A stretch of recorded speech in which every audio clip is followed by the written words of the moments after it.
ओम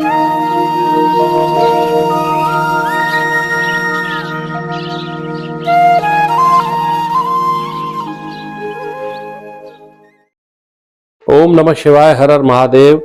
नमस्कार प्रिय साथियों, मैं हूं पंडित मुकेश शर्मा और आप सभी का स्वागत है मेरे YouTube के इस चैनल पर।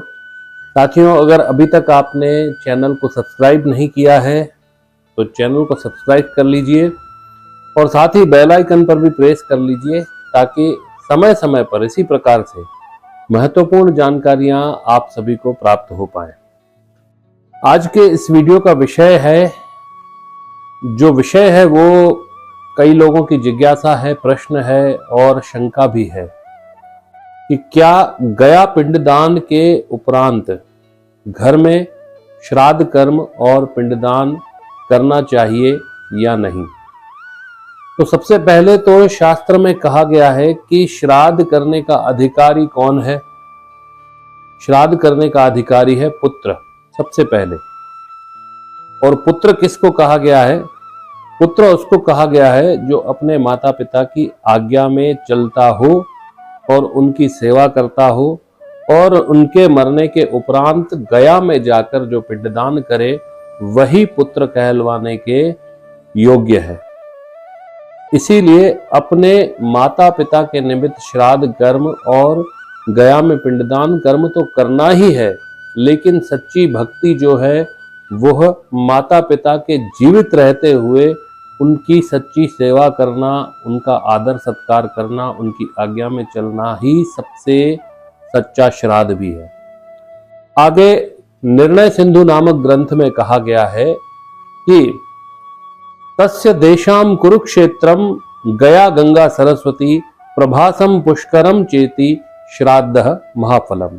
अर्थात कुरुक्षेत्र में, गया जी में, गंगा जी में, सरस्वती के तट पर, प्रभास में, पुष्कर क्षेत्र में पिंडदान का जो फल कहा गया है वो महाफल कहा गया है। भगवान श्री रामचंद्र जी ने भी अपने पिता और पितरों के निमित्त पहले पुष्कर में पिंडदान किया, फिर गया जी में पिंडदान किया और उन्होंने उसके उपरांत भी कभी श्राद्ध कर्म और तर्पण को नहीं छोड़ा।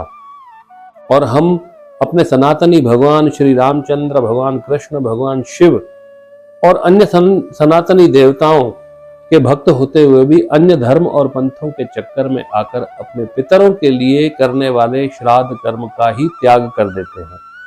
तो ना ही हमारे पितरों की सद्गति होगी और ना ही हमारी सद्गति होगी। इसीलिए सनातन धर्म का मार्ग हमें हमारे धर्म शास्त्रों ने सिखाया है, उसी पर हमें चलना चाहिए और अपने पितरों के निमित्त अन्न और जल का दान, श्राद्ध इत्यादि बंद नहीं करना चाहिए। देव कार्यादपि मुने पितृ कार्य विशिष्यते देवता नाम ही पितरः माप्यायनम स्मृतः। अर्थात जो देवताओं से पहले हैं वो पितृ हैं। यदि पितृ प्रसन्न है तो देवता प्रसन्न है, लेकिन जिस घर के पितृ प्रसन्न नहीं है उस घर के देवता भी प्रसन्न नहीं होते हैं और ना ही कभी होंगे। इसीलिए प्रसन्नता जो पितरों की है वही सर्वोपरि है और पितृ श्राद्ध और तर्पण से प्रसन्न होते हैं। दूसरी बात, कई लोग यह भी सोचते हैं या कहते हैं कि गया में पिंडदान करने से पितरों की मुक्ति हो गई, पितृ मुक्त हो गए। तो लोगों ने गया शब्द का अर्थ भी गलत ही निकाल दिया कि गया तो गया, उसे फिर क्यों बुलाना।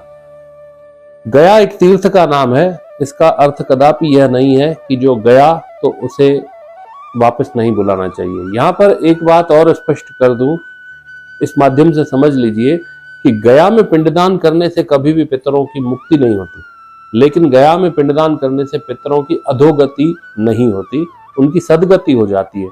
उनकी जो आगे की यात्रा होती है, अगर वह किसी कारण से रुकी है तो गया श्राद्ध से वह पितर सदगति को, आगे गति को पाते हैं। इसका एक और प्रमाण मैं आपको श्रीमद् भगवत कथा के एक संवाद के रूप में, एक प्रसंग के रूप में, धुंधकारी और गोकर्ण नाम के दो भाई थे। धुंधकारी जो महापापी और अधर्मी था, गोकर्ण जो उसका भाई था उसने गया में जाकर धुंधकारी के निमित्त पिंडदान किया। लेकिन जब गया पिंडदान करने के पश्चात गोकर्ण वापस लौटा, तब धुंधकारी प्रेत के रूप में आकर और गोकर्ण से कहने लगा कि यदि मेरे भाई तुम 100 बार जाकर भी गया में मेरे लिए पिंडदान करोगे तो भी मैं मुक्त नहीं हो पाऊंगा, क्योंकि मैंने इतने पाप कर्म कर लिए हैं कि जिसकी मुक्ति गया पिंडदान द्वारा संभव नहीं है। वहां पर श्रीमद् भागवत कथा का महत्व बताते हुए धुंधकारी ने अपनी मुक्ति का मार्ग श्रीमद् भागवत पुराण के कथा के रूप में बताया। यहाँ पर समझने वाली बात यह भी है कि यदि कोई व्यक्ति अगर ये सोचे कि हम एक बार गया में जाकर पिंडदान अपने पितरों को अर्पण करके आए और हमारे पितर मुक्त हो गए, तो यह बिल्कुल भी सही नहीं है। मुक्ति केवल अपने सदकर्मों और उस मुक्तेश्वर भगवान की विशेष कृपा के द्वारा ही प्राप्त होती है। आपके पितर मुक्ति को प्राप्त कर सकते हैं, लेकिन शास्त्र में कहा गया है कि अनादि निधनो देव शंख चक्रो गदाधर अक्षय पुंडरीकाक्ष त्वं प्रेतस्य मोक्ष प्रदो भव, जिसका अर्थ है कि हे अक्षय पुंडरीकाक्ष भगवान, हे शंख चक्र गदा को धारण करने वाले, हे अविनाशी भगवान, आप हमारे प्रेत रूपी पितरों को मोक्ष प्रदान कीजिए। यदि आपकी प्रार्थना स्वीकार करके भगवान ने उनको मोक्ष प्रदान कर दिया तो भी श्राद्ध कर्म त्यागने योग्य नहीं है। यहाँ पर भी लोग सोचते होंगे कि जब भगवान ने हमारे पितरों को मुक्त कर दिया, अपने आप में ही समाविष्ट कर दिया, तो उन पितरों का श्राद्ध क्यों करना चाहिए। तो यहाँ पर मैं एक और प्रमाण दूंगा। श्रीमद् भगवत गीता के 10वें अध्याय के 29वें श्लोक में कहा गया है, जिसमें भगवान ने कहा है पित्राणाम अर्यमास्ति। भगवान कहते हैं कि पितरों के रूप में अर्यमा मैं ही हूँ, इसीलिए आप जो भी पितरों के निमित्त पिंडदान तर्पण करते हैं, अर्पण करते हैं, वह सीधा मुझी को अर्यमा रूप में प्राप्त होता है। तो आपका दिया हुआ जो भी है वह अपने पितरों तक कैसे पहुंचेगा, यह सोचने का विषय नहीं है। श्रीमद् भगवद गीता में ही वर्णन है, मंत्राश्च तदन्नम तान पित्र प्राप्यन्ति पित्रा दीनाम देव रूपत्वे तदद अन्नम अमृत रूपन भूत्वा। अर्थात आपके द्वारा दिया हुआ अन्न और जल जो आपके पितरों को प्राप्त होता है, यदि वे देवता रूप में भी विराजमान है तो वह उनको अन्न और जल अमृत बनकर प्राप्त हो जाता है।